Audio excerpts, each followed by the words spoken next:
ও মা, সকালে কি খাবো? কি আবার খাবি? গরম গরম রুটি সাথে লাল চা। কি?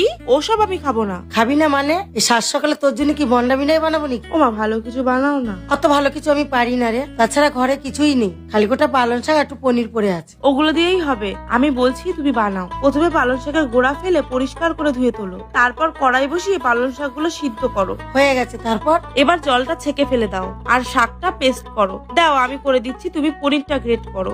হয়ে গেছে।